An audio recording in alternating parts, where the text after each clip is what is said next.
on to our next topic. Still going through this opening day. And I don't know if anybody else is excited, because I am extremely excited for opening day in baseball. I've been waiting so long for this since last year and my disappointment. I'm not going to tell you which one is my favorite team. Hopefully you're going to figure that out, possibly, maybe, in the recent future. And hopefully you'll figure that out, or maybe not, because I'm really not supposed to share as a sports analysis who my favorite team is, but you'll probably figure that out by listening to me. But we will be going over the opening day games on Sunday, predictions of winners or losers. First, at 12 p.m., the first game, the New York Yankees at the Tampa Bay Rays. We'll have Masahiro Tanaka versus Chris Archer. Two young, great pitchers in the lineup here. Yeah, I really loved Chris Archer's play last year. He had some bright talents that I picked up from his games, and I think that will really help him in the future. He had about a 4.02 ERA, but that's just because he's getting used to his pitching mechanics, and a lot of pitchers go through that. And then you have the young and up-and-coming catcher for the Yankees, and Gary Sanchez, who basically put the second half of baseball on the map. And with the pickup of Matt Holliday, this team looks like a veteran mixed in with a younger talent team that could really be maybe possibly an AL wildcard spot. Get that? And I'm gonna go with the Yankees here. I'm gonna go 3-1 Yankees, and I believe the Rays will fall on opening day. The next game is San Francisco at Arizona. Madison Bumgarner versus Zach Greinke. Now, last year, the Arizona Diamondbacks went out of their way to get some great pitching. However, the addition of Zach Greinke last year didn't help them at all.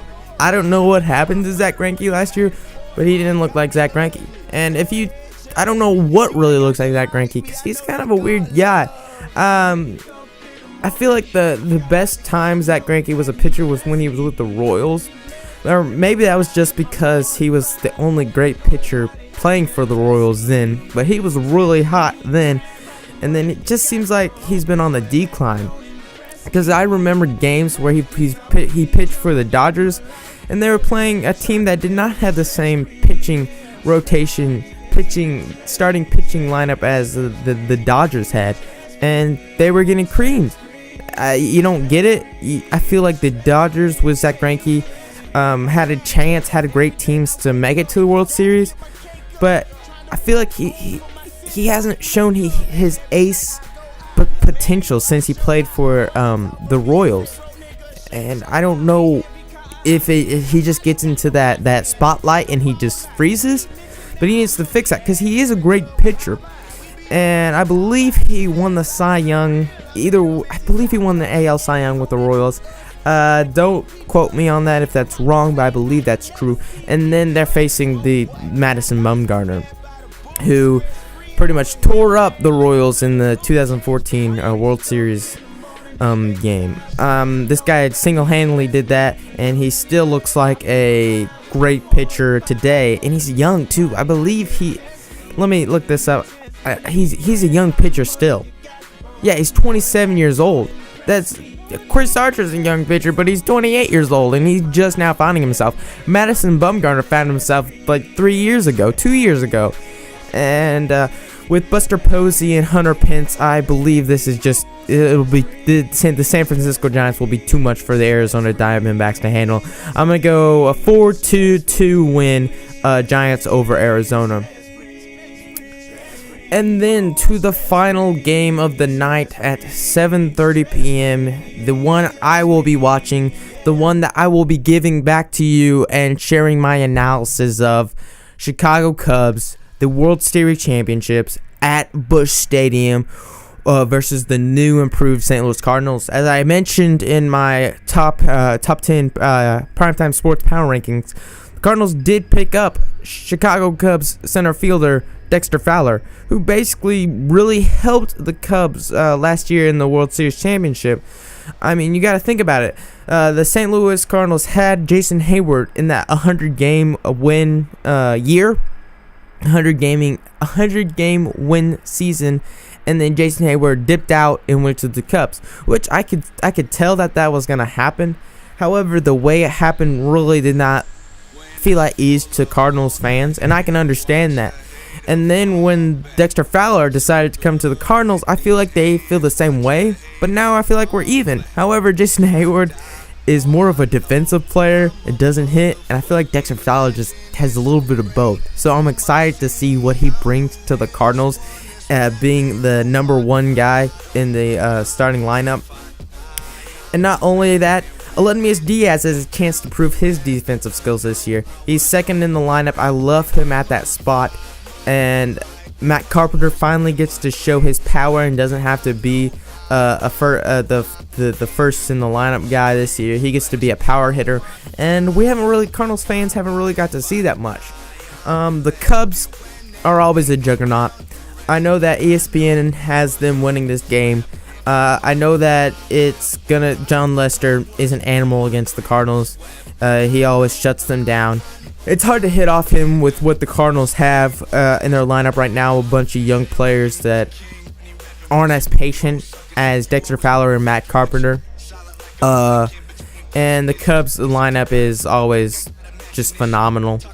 I really can't wait to see Kyle Schwarber back. He got hurt last year, and it was a disappointment for Chicago Cubs fans because they felt like that was an outfield that was to not mess with.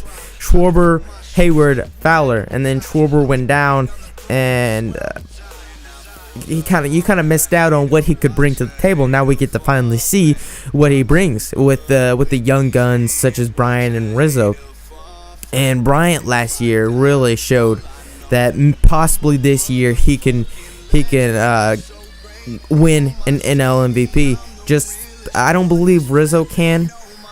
Shockingly enough, I don't really have a fond for Rizzo's game. The thing is, he's kind of one of those guys who finds ways to win, and that's not necessarily a bad thing. But when you're playing against him, you just it just makes you mad.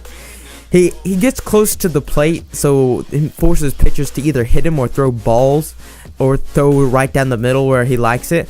And I don't like that kind of game. And with this matchup, you'll have John Mester versus Carlos Martinez. The Cardinals finally giving Martinez the go to pitch opening day. I guess I shouldn't say finally, because last year we kind of knew Adam Wainwright was going to do it. However, Adam Wainwright kind of threw a poor opening day game last year. And I'm glad Martinez gets the go here. I'm glad Waino was okay with it too. Martinez, about 26 years old. Another young and up-and-coming great pitcher, and a lot of people said that the Cardinals have needed an all-star since Albert Pujols, and I believe Carlos Martinez is the guy now. He's the all-star that this team needed. And his pitching mechanic looks exactly like Bob Gibson, and I hope this guy stays with the Cardinals forever, because I feel like he can be another great player that has stayed with the Cardinals. However, the Chicago Cubs do force an issue with the Cardinals. However, I do not believe at Busch Stadium. I do not believe the Cardinals will be afraid of the Cubs at Busch Stadium. At Busch Stadium, I believe the Cardinals will win. Shockingly enough, I'm going to give it a 5-4 game, extra innings, and I believe the Cardinals will pull up this upset on opening night.